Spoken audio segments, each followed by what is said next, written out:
Hi, it's Sylvester.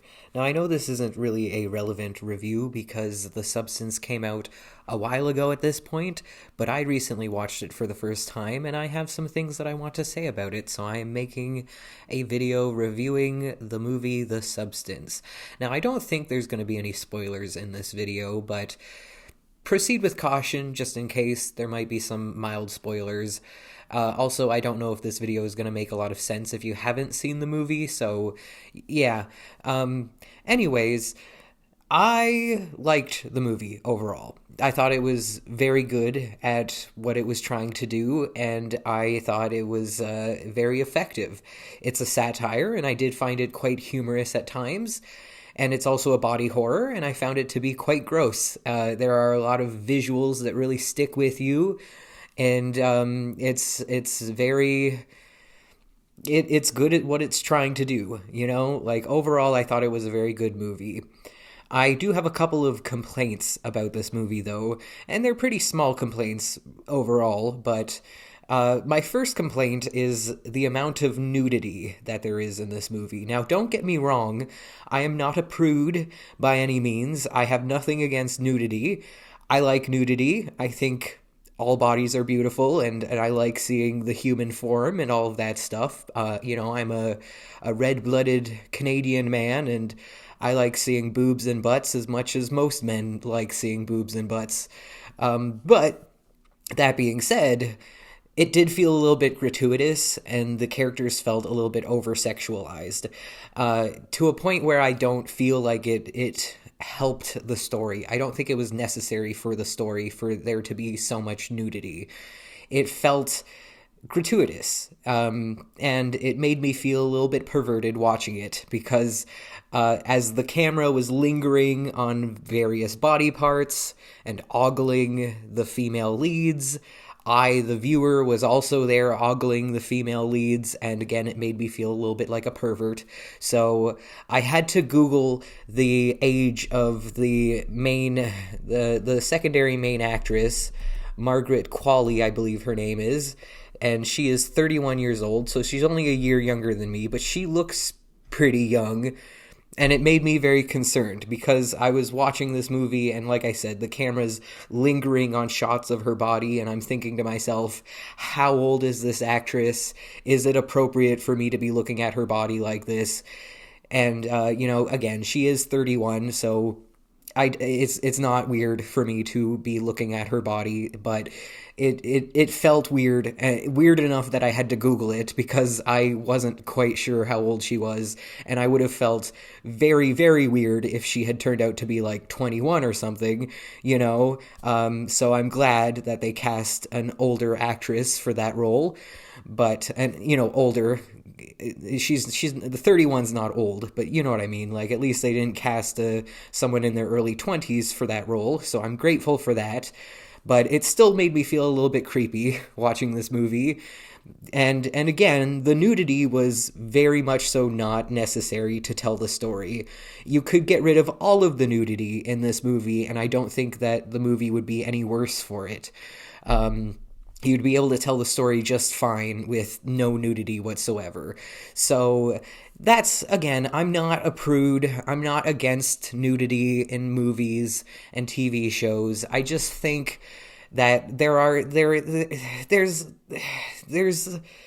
an amount of it where it just feels unnecessary, and it just makes me wonder if I don't know. Again, I'm not a prude. I'm not here trying to yuck anyone's yum. And if the reason you liked the movie is because of all the nudity, more power to you. But for me, I could have done without some of the nudity. That being said, here's a positive.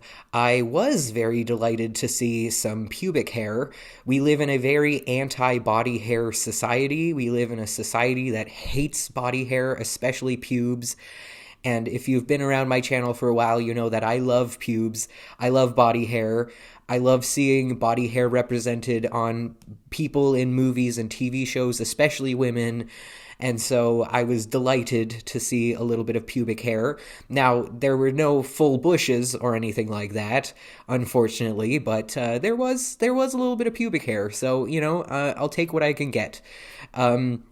The next thing I wanted to talk about that kind of took me out of the movie is just how unrealistic a lot of it is. And I know it's like a sci-fi satirical body horror movie. It's not, I don't know if it's necessarily sci-fi, but like I consider it to be like kind of sci-fi. It's not meant to be grounded in reality, but there are some parts of it that are so ridiculous that it actually took me out of the movie. Like there's the part where the main character builds a room in her penthouse. She builds a room, and like most people who don't have knowledge of home renovations aren't going to be able to just build a room.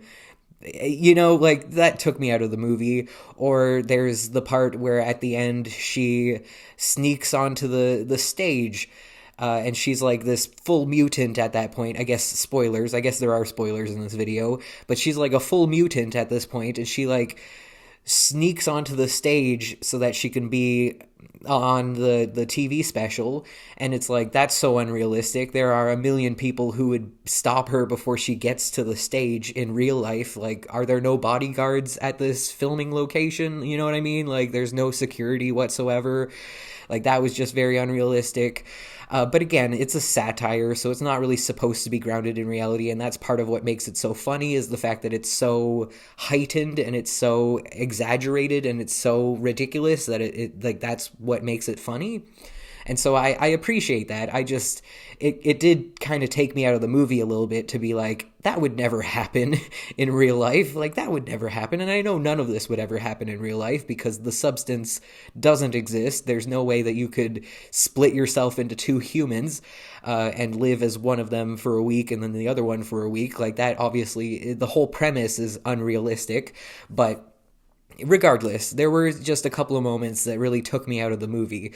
And the part that really bothered me is the part where she's building this room in her penthouse, and her neighbor is knocking on the door, and he's pissed off because she's making all of this noise, doing all this construction in her penthouse. And she opens the door, and she's this young, hot, beautiful woman, and the man goes from being very angry and very irate to like drooling and being like, I'm so sorry, I wasn't mad. What? No, of course not. I think it's great that you're doing renovations. And like, he just starts groveling at her feet, which is so unrealistic because in real life, like, I'm a trans man, and I used to think that I was a woman. I've never technically been a woman, but I used to think I was a woman, and I used to present as a woman and be treated as though I was a woman, and I would argue that I was kind of a hot woman. Again, I was never really a woman, but when I look back at old pictures of myself from when I thought I was a woman, I'm like, damn, she hot though, you know what I mean? So like, I kind of know what it's like to be a hot woman in this world, and I know that people don't grovel at your feet the way this guy does, especially men. Hot women get treated so terribly in our society. They get treated poorly by men because men want to have sex with them, and they get mad because they can't have sex with them. Women hate hot women because they're competition. Non-binaries probably hate hot women too, just for a mixture of those two reasons. Like, everybody hates hot women, and everybody treats hot women terribly in this society, and so the fact that she's like treated extra well because she's hot is so unrealistic to me, and it just really took me out of the movie because I'm like, that would never happen. This guy would be banging on her door, he would see that she's this young hot woman, and he'd probably double down and be even angrier and be like, he'd probably say some sexist bullshit like, oh, you're doing man's work in there? Like, women can't do construction. What do you think you're doing? Like, he'd probably double down and be even worse to her. You know what I mean? Like, men are not... Men don't bend over backwards to treat hot women nicely. That's when I see that in TV shows and movies, it bothers me so much because, again, as somebody who was kind of a hot woman at one point in my life, sort of, technically, kind of, I know that hot women don't get treated well, especially by men. It's just, and that really bothered me. But anyways, for the most part, it was a pretty good movie, and it really stuck with me. And and it was quite funny, and it was quite another thing. Actually, I have one more thing that I want to say. The characters were a little bit underdeveloped. The main character, we don't really get to know her.